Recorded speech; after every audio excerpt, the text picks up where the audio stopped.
In and afterward to a new edition of Behind the Scenes at the Museum, Kate Atkinson writes, "Looking at behind the scenes now, I can see that York, not Ruby, is the all-pervading main character in this book. I first read Behind the Scenes before we moved to York. Recently, someone visiting with us was reading it, so I took her to some of the places I remembered in the book. I realised I'd forgotten a lot of the story, so read it again and found that I got so much more out of it now that I can visualise the locations. So I thought it might be useful for others who are interested to see some of the settings of Behind the Scenes." The book starts and finishes in Stonegate, where Ruby's parents, Bunty and George, ran a pet shop and then, after the fire, a medical equipment shop. The shop, we're told, is in one of the ancient streets that cower beneath the looming dominance of York Minster. The building our shop occupies is centuries old, and its walls tilt and its floors slope like a medieval funhouse. It's haunted. You can hear the plash of water from Viking oars, the Harrogate tally-ho rattling over the cobblestones, the pat and shuffle of ancient feet at an assembly room's ball, and the scratch of Reverend Sterne's quill. Reverend Sterne is Lawrence Sterne, the 18th century author of The Life and Opinions of Tristram Shandy, Gent. He was a parson in a village near York, and the first instalments of the book were printed in Coffee Yard off Stonegate. The red devil on the corner of this shop is a printer's devil, a non-verbal shop sign for a printer and bookseller's shop. Behind the Scenes starts with Ruby's conception, just as Sterne's book starts with Tristram Shandy's conception after his father had failed to wind the clock. Later, in Behind the Scenes, Patricia studies Tristram Shandy for her A-levels. At the other end of Stonegate is the Punch Bowl, George's local, where he drinks with his friend Walter, the lascivious butcher, and the nasty Bernard Belling. One thing Atkinson is brilliant at is inventing horrible male characters. The backyard behind the shop also features in the book. Here's one of the yards that's still accessible today. It shows how dense the overlay is of different centuries around Stonegate. Right at the end of the book, Stonegate is mentioned again when Ruby and Patricia come back to York for their mother's funeral. The day before Patricia leaves, we go for a long walk around the heart of York. We walk under the long wooden sign for Ye Old Star Inn that stretches from one side of the street to the other. Though I've been living in York for more than 25 years, I'd never noticed this sign until I reread Behind the Scenes. The whole place, Atkinson writes, has been turned into an upmarket shopping mall. The shop is now occupied by an expensive men's clothing store.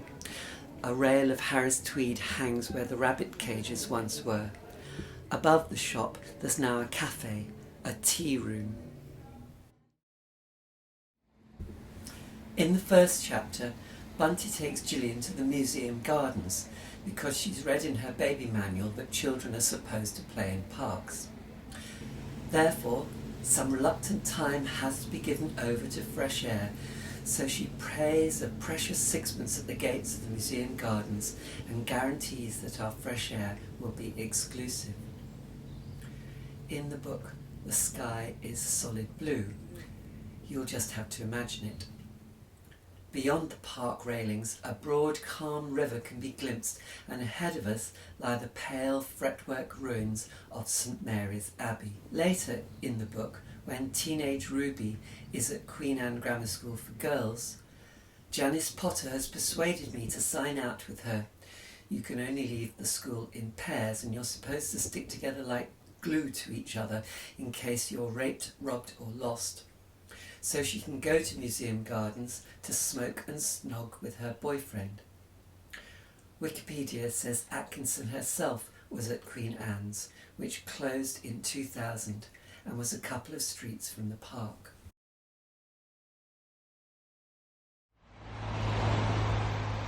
Another location the book keeps returning to is Lowther Street, in the part of York just outside the walls known as the Groves. Ruby's grandmother Nell lived there from the early 1900s, when her horrible stepmother brought the family there, until in 1959 Nell, now senile, moved in above the shop. Today there aren't many Victorian terraced houses left in Lowther Street, which was hit by German bombs during the Second World War.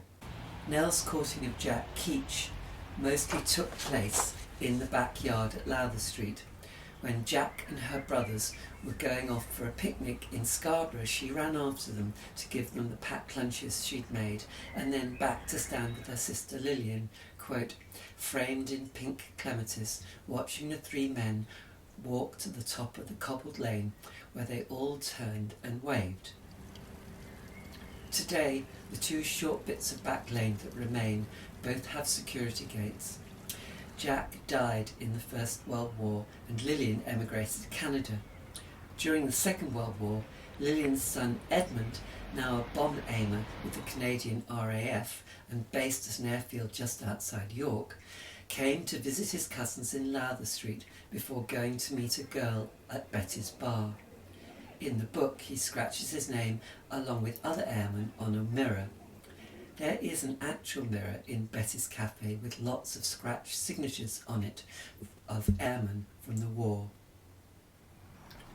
This alley is the best way from Lowther Street to town via the gates at Monk Bar.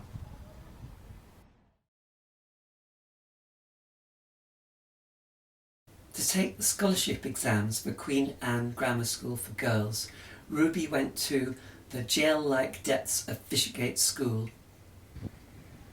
How was it, Patricia asks, meeting me at the bottom of the Fishergate School steps, but I'm far too distressed to speak. We walk along by the river. To get to the ooze from the school, you'd walk down Blue Bridge Lane, over the Blue Bridge, and there's the river. It's frozen and great slabs of ice are cruising downstream. Like the blue sky over Museum Gardens, you'll have to imagine the ice. As we stand watching the frozen river, a curious feeling rises up inside me, a feeling of something long forgotten. I know that there's something incredibly important that's been torn out of me, leaving a hole inside. Are you all right, Ruby? Patricia asks.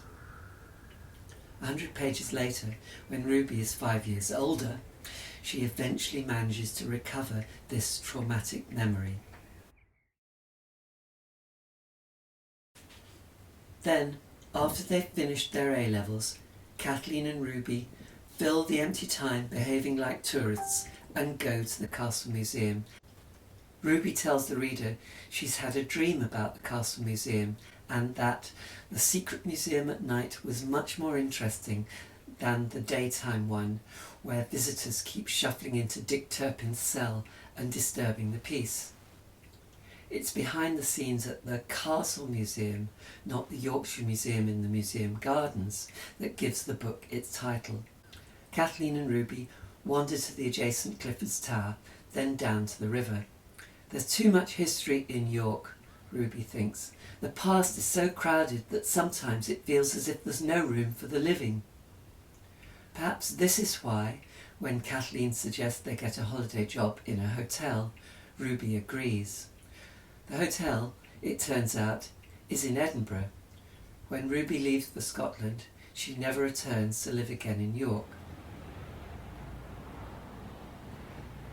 Ruby may think there's too much history in York, but I personally like all that history. What there are too much of, perhaps, are crowds of tourists. I've been showing the locations of some of the scenes in this behind the scenes, as if this is where the events in the book actually took place. But of course, none of it really happened. These are the places where Kate Atkinson imagined them happening. Knowing where these imaginary events were supposed to have happened made rereading the book much richer for me. If you don't know York or haven't visited it for a long time, this video has aimed to offer opportunities for further imaginings. Thank you for watching.